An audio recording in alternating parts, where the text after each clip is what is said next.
Hi எல்லோருக்கும் வணக்கம். இன்றைக்கி பார்த்திங்கன்னா பட்டர்நட் பம்ப்கின்னு சொல்லக்கூடிய இந்த வகையான பூசணிக்காயை தான் இன்றைக்கி ஒரு ரெசிப்பியாக நான் செய்ய போகிறேன். இது ரொம்பவே நல்லது உடம்புக்கு. இது கண்டிப்பாக கிடச்சிதுன்னா வாங்கி செய்யுங்க. இது மார்க்கெட்டுங்களில் இப்போ வருது நிறைய. இதுக்கு ஒரு கப் கடலைப்பருப்பு எடுத்து நான் நல்லா கழுவிட்டு ஒரு விசில் வச்சு எடுத்துக்க போகிறேன்.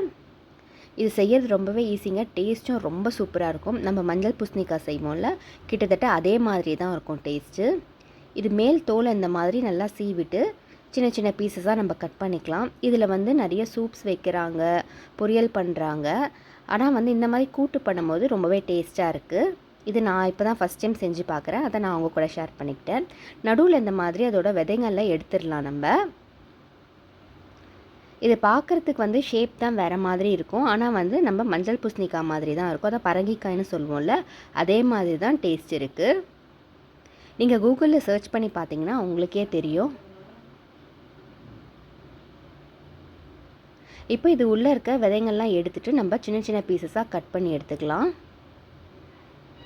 இந்த வகையான பூசணிக்காயில் நிறைய அயன் சத்து, மேக்னீஷியம் இதெல்லாம் நிறைய இருக்குதுன்னு கூகுளில் சர்ச் பண்ணி பார்க்கும்போது தெரிஞ்சுது. அதனால் நான் வாங்கி செஞ்சுருந்தேன். அது டேஸ்ட்டும் பார்த்திங்கன்னா ஒன்றும் டிஃப்ரெண்ட்டாக தெரியல. ரொம்பவே நல்லா இருந்தது சாப்பிட்றதுக்கு. லேசான ஒரு இனிப்பு சுவை இருக்குது இதில். அதனால் நீங்கள் கொஞ்சம் காரம் இதில் போட்டு செஞ்சிங்கன்னா நல்லாயிருக்கும். இப்போ இது கூட ஒரு தக்காளி, ஒரு வெங்காயம் நான் எடுத்திருக்கேன்.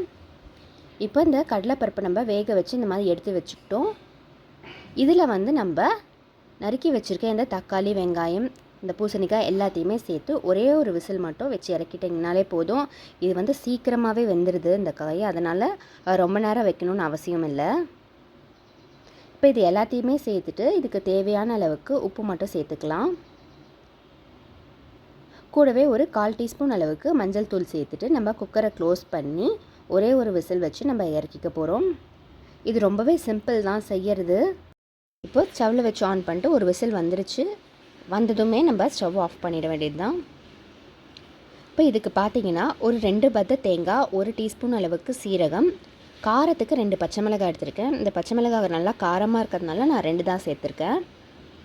இது எல்லாத்தையுமே மிக்ஸி ஜாரில் போட்டு நல்லா கொரகொரப்பாக நம்ம அரைச்சி எடுத்துக்கலாம். நம்ம காரத்துக்கு பார்த்திங்கன்னா வேறு எதுவுமே சேர்க்கல. இதில் மிளகாத்தூளோ எதுவும் சேர்க்கல. இந்த பச்சை மிளகாவோட காரம் தான். இப்போ பார்த்திங்கன்னா இது நல்லா வெந்துருச்சு. அந்த பருப்பு, அதுக்கப்புறமா நம்ம சேர்த்துருக்க இந்த பூசணிக்காய் எல்லாமே ஒன்றா இந்த மாதிரி வெந்து வந்துடணும். இப்போ இது கூட நம்ம தேங்காயெலாம் அரைச்சி வச்சுருந்தோம்ல, அதையுமே சேர்த்துடலாம். சேர்த்துட்டு கொஞ்சமாக தண்ணி ஆட் பண்ணிக்கலாம். ஏன்னா ரொம்ப கெட்டியாக இருக்குது. அதனால் கொஞ்சமாக தண்ணி ஆட் பண்ணிவிட்டு நல்லா கலந்து விட்டுறலாம். இது டேஸ்ட் ரொம்ப சூப்பராக இருந்தது. இந்த மாதிரி செய்யும் போது நீங்கள் வேறு எப்படி தான் உங்களுக்கு தெரியும்னா ட்ரை பண்ணி பாருங்கள். இது நல்லா வேக வச்சுட்டு அரைச்சி சூப் மாதிரி கூட செய்கிறாங்க. நம்ம இந்த மாதிரி கூட்டு மாதிரி செஞ்சுக்கிட்டா சாதத்தில் போட்டு சாப்பிட்றதுக்கும் நல்லாயிருக்கும். நீங்கள் ஒரு ரசமோ தயிரோ வச்சுக்கிட்டா கூட போதும். இப்போ இதில் கொஞ்சமாக தேவையான அளவுக்கு தண்ணி சேர்த்துட்டு நல்லா கலந்து விட்டுடலாம். இது ஒரு கொதி வந்ததும் நம்ம இதுக்கு ஒரு தாளிப்பு போட்டுடலாம். இப்போ உப்பு கம்மியாக இருந்ததுனால நான் கொஞ்சமாக சேர்த்துக்கிட்டேன். இப்போ இது ஒரு கொதி வந்துருச்சு. நம்ம இறக்கி வச்சுட்டு இதை நம்ம தாளிச்சிடலாம். இதுக்கு பார்த்திங்கன்னா தேங்காய் எண்ணெய் சேர்த்து தாளிச்சிங்கன்னா நல்லாயிருக்கும். இப்போ கொஞ்சமாக தேங்காய் எண்ணெய் சேர்த்துட்டு இது கூட ஒரு 1/4 டீஸ்பூன் அளவுக்கு நம்ம கடுகு சேர்த்து நல்லா பொரிய விட்டுடலாம். கடுகு நல்லா பொரிஞ்சதும் கூடவே ஒரு கொத்து கருவேப்பிலையும் சேர்த்துட்டு பெருங்காயம் கொஞ்சம் சேர்த்துக்கோங்க. நான் ஆல்ரெடி அந்த கூட்டில் பெருங்காயம் சேர்த்துட்டேன், அதனால் இதில் சேர்க்கலை. இது சேர்த்துட்டு அதில் நம்ம கொட்டிட வேண்டியது தான். அவ்வளோதான், முடிஞ்சிருச்சு. நமக்கு சூப்பரான இந்த பூசணிக்காய் கூட்டு ரெடி ஆகிடுச்சு. பாருங்கள், பார்க்கவே எவ்வளோ சூப்பராக இருக்குன்னு. கண்டிப்பாக அதை ட்ரை பண்ணி பாருங்கள். இந்த காய் கிடச்சா கண்டிப்பாக விடாதீங்க. இது ரொம்பவே நல்லது உடம்புக்கு. இது ஒரு வாட்டி செஞ்சு பார்த்துட்டு எப்படி இருந்ததுன்னு கண்டிப்பாக ஃபீட்பேக் சொல்லுங்கள்.